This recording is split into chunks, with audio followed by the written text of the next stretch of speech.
Gıda hileleri dosyamızda bugün başrolde ağzımıza bir parmak bal çalıp hem sağlığımıza hem de cebimizdeki paraya göz dikenler var. Nasıl mı yapıyorlar? Şifa kaynağı diye alıp tükettiğimiz bala da hile karıştırıyorlar. Piyasadaki balların neredeyse %50'si sahte.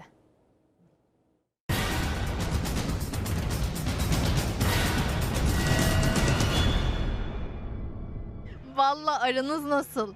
İyi. Hasta olunca işte sütün içine koyuyoruz, içiyoruz öyle. Bala hile karıştırdıklarını biliyor musunuz? Yani biliyorum, şekerle yaptıklarını biliyorum. Glikoz oluyor, şeker katıyorlar. Arıcının karakteri bozuksa otomatikmen bala da yansıyor. Gıda sahtekarları insan sağlığıyla oynamaya devam ediyor. Balın içine türlü türlü hileler katıyor. Peki var mı sahtesini anlamak için bildiğiniz bir yöntem? Onu bilmiyoruz yani. Özellikle sabah kahvaltılarının olmazsa olmazı, aynı zamanda da büyük şifa kaynaklarından biri bal. Ama gıda sahtekarları gözünü bu kez de bala dikti. Çünkü böyle orijinal ballar yerine sahte ballar üretiyorlar. Ama o sahte balı anlamanın elbette ki yöntemleri de var. Şekerli bal donmuyor. Mesela hani reçel gibi donmuyor ama gerçek bal donuyor. Bir bardak sıcak su, kaşık bal koyacağız. Bu bal karıştırdığımızda hemen suyla etkileşime geçmemesi gerekiyor. Bu çok basit bir yöntem. Bakın aşağıda mücadele ediyor. Bakın karışmıyor. Görüyor musunuz suya? Üstelik su çok sıcak olmasına rağmen Eğer sahte olsaydı ne olacak? hemen karışmıştır. 5 kere karıştırın, hemen karışır. Böyle bir yöntemle beraber balın gerçek bir bal olup olmadığını anlarlar. Milleti dolandırmaktan başka bir iş yok.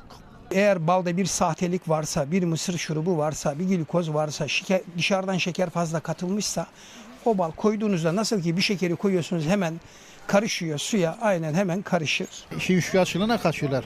Sahte balı en çok tadı ve kokusu ele veriyor. Ama asıl sıkıntı o sahte balı tükettikten sonra başlıyor. Bir balda bir flora zenginliği olur. Yani bir çiçek kokusu olur, bir şeyler hissedersin balda. Midenizi rahatsız etmeye başlıyor, artı boğazınızı yakıyor. Yani onu o şekilde de anlayabilirsiniz. Sahte ballar yediğinizde ciddi anlamda boğazı aşırı derecede yakar. Bal uzmanlarına göre 100 liradan ucuz bala şüpheyle bakmak gerekiyor. Alacağınız iyi bir balın en az kilo fiyatı 100 liradan aşağıya değil. 50 lira falan da var da onlar bence şeker ve glukozludur yani kesin. 50 liraya bal olmaz diyorsun Bence sen. olmaz. Kilosu. 20 liraya bal olur mu? Şahsen ben almam. Balı aldım. Ondan sonra bir gün kullandım. Ertesi gün tabii dolaba koydum ben gün.